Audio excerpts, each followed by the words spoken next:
రామ్మోహన్ రావు గారు, మీరు చెప్పండి యాజ్ అనలిస్ట్లా, ఇప్పుడు ఈ కాంగ్రెస్ బీఆర్ఎస్ ఈ పార్టీలకు సంబంధించి అయితే ఈ ఫిరాయింపులకు సంబంధించి అయితే ఈ సుప్రీంకోర్టు సీరియస్ అవుతుంది, ఖచ్చితంగా రిప్లై ఇవ్వాలి అనేసి అని చెప్పి మాట్లాడడం జరిగింది, ఆన్సర్ చేయాలి అని చెప్పి ప్రభుత్వానికి కూడా నోటీసులు ఇవ్వడం జరిగింది. మరి మీరేం చెప్తారు?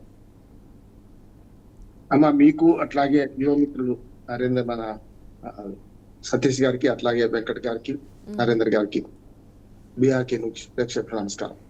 నిన్న నుంచి ఇదే ప్యానల్ మాకు ఇద్దరికి మనకు సతీష్ వెంకట్ గారు నడుస్తుంది. అంటే వాదనలు కొంచెం పటుత్వం పెంచుకుంటున్నారు, కానీ ఇద్దరు చెప్పేది వారి వారి వెర్షన్ చెప్తున్నారు, ప్రజలు గమనిస్తున్నారు. ఏంటంటే ఇద్దరు చెప్పేది అర్ధసత్యాలు అసత్యాలు అని చెప్పి స్పష్టంగా అంటున్నాం, కానీ వాళ్ళ వెర్షన్ వాళ్ళు చెప్పుకుంటున్నారు.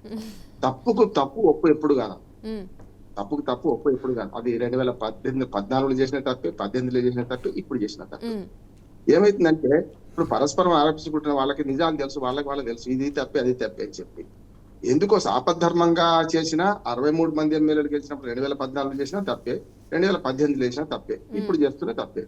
కానీ సమస్య ఏంటంటే ఇది చేస్తున్న తప్పులు మరీ చేస్తుంటే టీఆర్ఎస్ వాళ్ళు బీఆర్ఎస్ వాళ్ళకి మంచి పని ఏం చేశారంటే మంచి చెడు కేసు వేసారు. కేసు వేయడం వల్ల సుప్రీంకోర్టు దాకా వెళ్ళింది. గతంలో కాంగ్రెస్ పార్టీ ఎమ్మెల్యేలు అన్యాయం హైకోర్టు ఇచ్చింది, బట్ వీళ్ళు అమలు చేయట్లేదు అనేసి అని చెప్పి కూడా ఉంది కదా, అందుకని సుప్రీంకోర్టు వరకు వెళ్ళాల్సి అక్కడికి వస్తాం. నేను న్యాయవాదికి అక్కడికి వస్తాను, ఎందుకంటే వాళ్ళ వాదనలు వాళ్ళకి వినిపించారు కనుక. ఏమంటారు, అప్పుడు 2014 2018లో చేసిన అప్పుడేమో విడుదల వారి చేరినా కూడా వాళ్ళు సిఎల్పిని విలీనం చేసుకున్నారు, అది లీగల్ అయింది, అంటే శంకర్లో వస్తే తీర్థమైంది. కానీ ఒకేసారి చేరలే. అప్పుడు కూడా 2018లో కూడా విడుదల వారి చేరిండ్రు, వాళ్ళకి మంత్రి పదవులు కూడా ఇచ్చిండ్రు. తలసాని శ్రీనివాస యాదవ్ అయితేంది, మొన్న 2018 తర్వాత మనకు సబితా ఇంద్రారెడ్డి గారికి అయితేంది, వీళ్ళందరికీ మంత్రి పదవులు కూడా ఇచ్చారు కదా. కనుక నైతికత విషయంలో, విలువల విషయంలో ఏ మాత్రం ఇద్దరు రెండే ఏం తేడా లేదు. కానీ ఇప్పుడు సుప్రీంకోర్టులో దాకా కేసు పోయింది కనుక మంచి చెడు చర్చ జరుగుతుంది, మంచిది అంటున్నాం. కానీ సుప్రీంకోర్టుకు కానీ హైకోర్టుకు కానీ స్పీకర్ నియంత్రించే అధికారం ఉందా అంటే లేదు అంటున్నాను. ఇప్పటిదాకా దేశవ్యాప్తంగా అనేక కేసులు కేవలం సూచనలు ఇచ్చింది, సలహాలు ఇచ్చింది తప్ప స్పీకర్ ఇట్లా చేయమని కోరిన సందర్భాలు లేవు. ఎందుకు గతంలో మన ఎన్వి రమణ గారున్నా, చంద్రచూడ్ గారున్నా, ఇప్పుడున్న ప్రధాన న్యాయమూర్తి ఉన్నా, వీళ్ళందరూ కూడా పార్లమెంట్ అంటే చట్టసభలు అటు పార్లమెంట్ కావచ్చు, అసెంబ్లీ కావచ్చు, వీళ్ళకున్న అధికారం మాకు లేదు, చట్టాలు చేయాల్సిన అధికారం వాళ్ళదే అంటది. అందుకని చట్టం మార్చకుండా గుడుగుడు కొంచెం వాడుకుంటూ ఇప్పుడు వాళ్ళ మీద వీళ్ళ మీద వాళ్ళు ఆరోపణలు చేసుకుంటుంటే ప్రజలు గమనిస్తున్నారు కదా. పార్టీ మారగానే పదవి పోయే పరిస్థితి ఉన్నప్పుడు మాత్రమే సాధ్యం కాదు. ఎట్లాగూ గతంలో పోచారం శ్రీనివాసరెడ్డి గారు తాత్సార్యం చేశారు, అదే స్పీకర్ గా ఉండి లక్ష్మీపుత్రుడు ఇప్పుడు ఆయన అందులో ఉన్నాడు. అంతకుముందు మనకు అంతకుముందు స్పీకర్లు అదే పని చేశారు కదా 2 సార్లు. 2014లో స్పీకర్ అదే చేసి 2019లో అదే వచ్చింది కదా. నేనేమంటున్నాను, ఇప్పుడు స్పీకర్ కి అధికారం తీసేసి పార్లమెంట్ చట్టం చెప్పి, గతంలో పార్లమెంట్ చట్టం కాంగ్రెస్ పార్టీ అభ్యర్థికరణ చట్టం చేసింది. మొదలు 85లో కాంగ్రెస్ పార్టీ అధికారంలో ఉన్నప్పుడు, రాజీవ్ గాంధీ అధికారంలో ఉన్నప్పుడు ఫిరాయింపుల వ్యతిరేక చట్టం తీసుకొచ్చింది ఆయనే.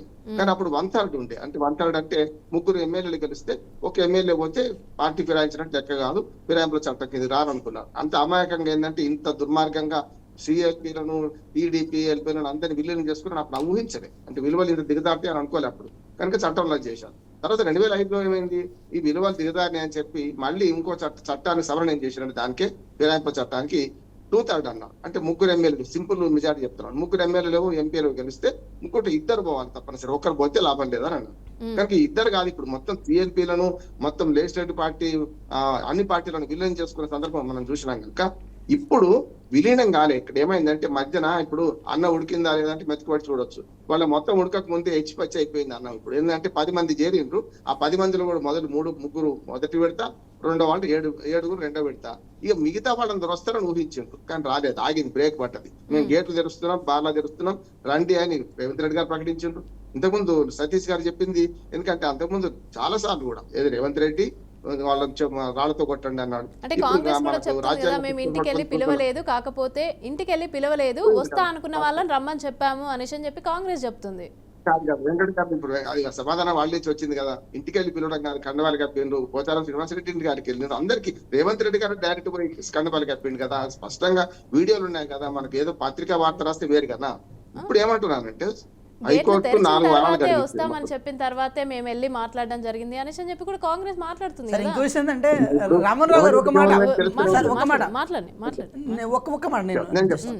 నేను ఏమంటున్నా అంటే ఇది సమర్థించుకోవడానికి మీరు చెప్తారు, ఇంకా మీ ఆత్మలకు మీకు తెలుసు ఇది తప్పు అనే సంగతి.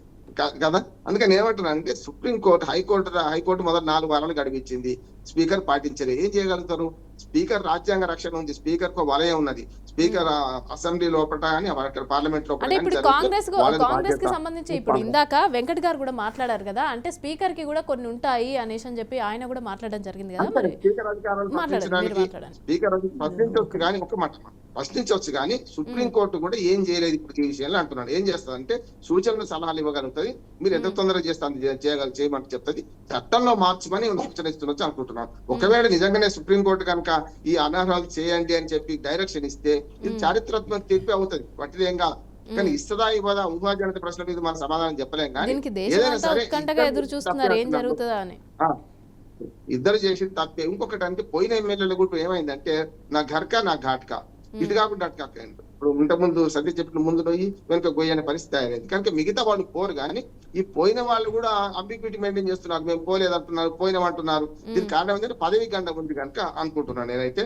స్పీకర్ గారు ఇప్పటికైనా సరే సుప్రీంకోర్టు సలహాను అనుసరించి ఇప్పుడు వాళ్ళకి టార్గెట్ పెట్టి ఈ రోజు లోపల మీరు సమాధానం ఇవ్వండి అని చెప్పి ఏమైనా ముందుకెళ్తే బాగుండే. అంటే ఒక్కొక్క స్టెప్ లో ఒక్కొక్క స్టెప్ తీసుకుంటున్నారు. సుప్రీంకోర్టు గట్టిగా మందలించగానే నోటీసులు 10 నెలలు సరిపోదా మీకు నోటీసులు అంటే నోటీసులు ఇచ్చారు. నోటీసుల తర్వాత నోటీసులు టైం బౌండ్ లేదు, లిమిట్ లేదు, ఏ రోజు లోపల మీరు సమాధానం చెప్పాలనేది అది పోయింది. ఇప్పుడు ఏమంటున్నారు సమాధానం ఎంత రోజులు చెప్తే లోపల తెప్పించుకుంటారు.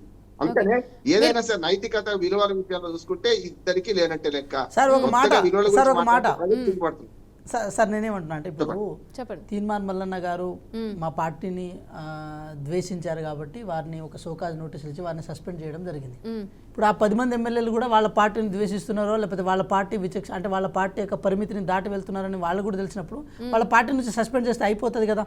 సార్ రామ్మోహన్ రావు గారు ఈ పని వాళ్ళు చేయొచ్చు కదా ఈజీగా అని నేను చెప్తాను. సస్పెండ్ కాదు, సస్పెండ్ చేసిన అందుకని చిన్న చట్టంలో మార్పు చేసి లొల్లే ఉండదు అంటున్నాను.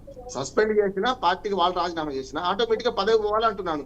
స్పీకర్ నుంచి అధికారం చేసేసి ఎలక్షన్ కమిషన్ కప్పచెప్పాలంటున్నాను. సుప్రీంకోర్టు అదే మంచి పని చేసింది. ఇప్పుడు 3 నోటీస్ ఇచ్చింది.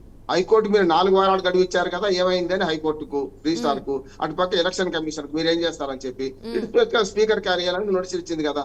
ఎమ్మెల్యేలకు నోటీసులు ఇచ్చే హక్కు అధికారం సుప్రీంకోర్టుకు లేదు, త్రూ స్పీకర్ ద్వారా రావాలి కనుక రాజ్యాంగం ప్రకారం స్పీకర్ ఇస్తాడు. స్పీకర్ స్పందించట్లేదనే కదా తర్వాత మేము నిర్ణయాలు తీసుకునే అవకాశం ఉంటుంది అనేసి అని చెప్పి తర్వాత మేము సీరియస్ అవ్వాల్సి ఉంటుంది, మేమే డైరెక్ట్ మాట్లాడాల్సి ఉంటుంది అనేసి అని చెప్పి సుప్రీంకోర్టు కూడా సీరియస్ అయింది కదా. ఒకవేళ స్పీకర్ మాట్లాడకపోతే ఇప్పుడు స్పీకర్ రాజ్యాంగ నాకు తెలిసినంత రాజ్యాంగ పరంగా స్పీకర్ ను నిర్దేశించి ఆదేశించలేదు ఏది ఈ విషయంలో.